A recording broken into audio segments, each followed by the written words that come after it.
고속버스와 시외버스는 따로 터미널 건물 안에 플랫폼에서 승하차를 하는 게 일반적이죠. 경기도 성남도 그랬지만 2023년 첫날부터 바깥 임시 승강장 체제가 되었습니다. 이것은 기존 성남종합버스터미널 사업자의 폐업 때문에 일어났습니다. 성남종합버스터미널은 성남시 분당구 야타동에 있는 곳으로 인근에는 수도권 제1순환고속도로 성남-IC, 제2경인고속도로 시점부가 있으며 52번 광주-원주 고속도로와는 직접적으로 연결되진 않아도 3번 국도에도 해당되는 성남 이천로를 통해 바로 갈 수 있으며 성남 이천로는 여수교차로를 통해 연결됩니다. 또 주변에는 수인분당선 야탐역도 있고 각 광역버스도 터미널 앞에서 이용할 수 있어서 다른 시내 대중교통 이용도 괜찮은 편입니다. 분당구 야탑동 성남종합버스터미널이 생기기 전에는 모란역 근처에 있었던 터미널에서 이용할 수 있도록 했습니다.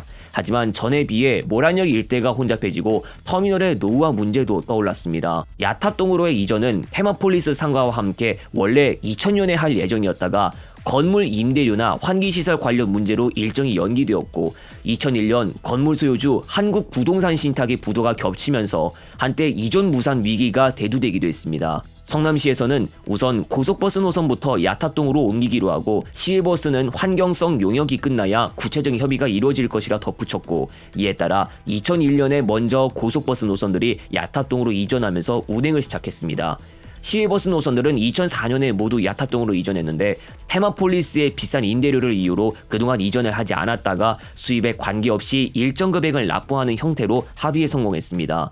그러나 고속버스 노선부터 야탑동으로 이전한 이후에도 한부신과 당시 책임시공사 삼성중공업 간 채권 채무조정 협상이나 테마폴리스를 둘러싼 여러 분쟁 등으로 테마폴리스 상가는 한동안 여러 차례 소식통에서 보도되었고 2002년이 되어서야 테마폴리스가 정상 운영될 수 있다는 이야기가 나온 적이 있었지만 이후 단전과 단수 사태, 통신이 끊겨 전화나 인터넷, 예약, 전산 발권이 한때 중단되는 등 터미널이 정상적으로 운영되지 않는 상황도 벌어졌습니다. 이 당시 삼화 DNC의 터미널 사업 면허가 취소되고 주식회사 성일이 통합 운영하는 것으로 바뀌기도 했습니다.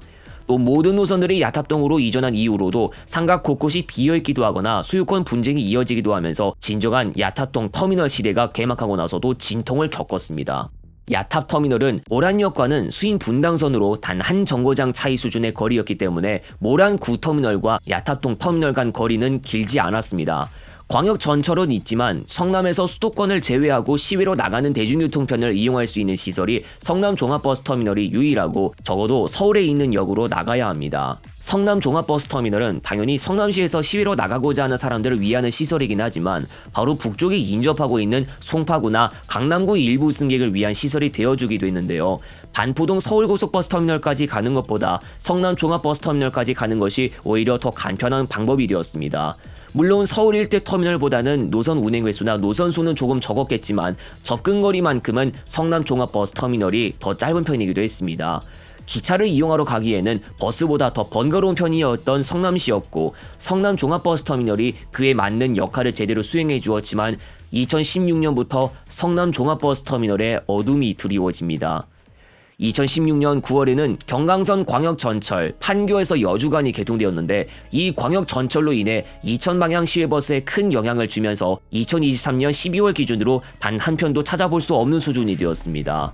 수서역에서 출발하는 SRT는 2016년 12월에 최초로 개통하였습니다. 수서역은 서울특별시 강남구 수서동에 있지만 수인분당선으로 야탐역에서 5정거장만 가면 나오는 곳일 정도로 가까운 편입니다.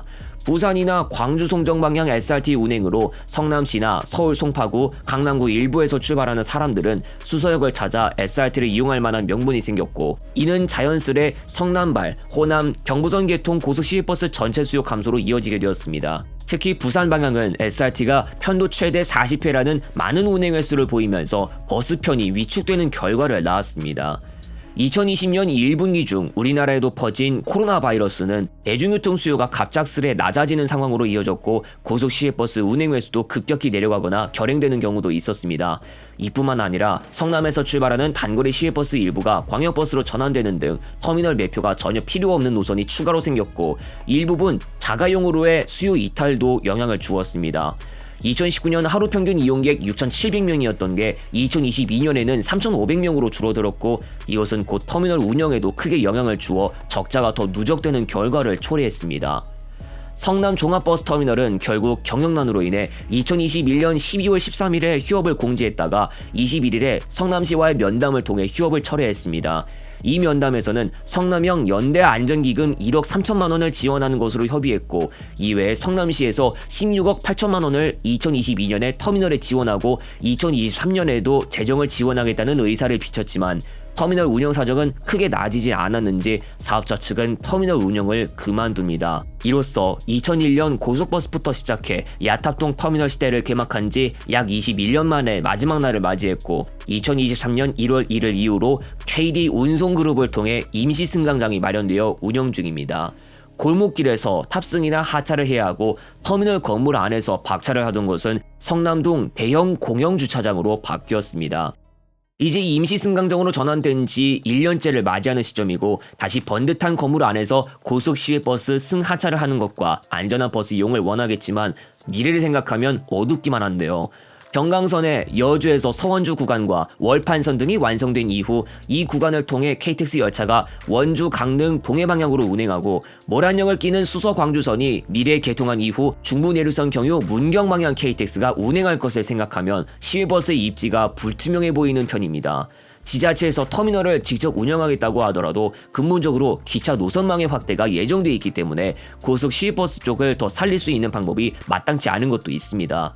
위안거리로 삼아야 할 거리라면 기존 고속 시외버스 노선보다 더 적게 기차가 운행되는 조건이면 되겠지만, 고속 시외버스 승무사원 수급 부족이 전체적으로 심각해졌고 코로나로 인해 누적되었던 적자 등이 회복을 못하는데, 이에 따른 노선 운행 횟수 감축도 잇따른 마당에 앞으로 운행 횟수가 이보다 더 적어질 수도 있거나 운행 중단을 할 가능성도 있습니다.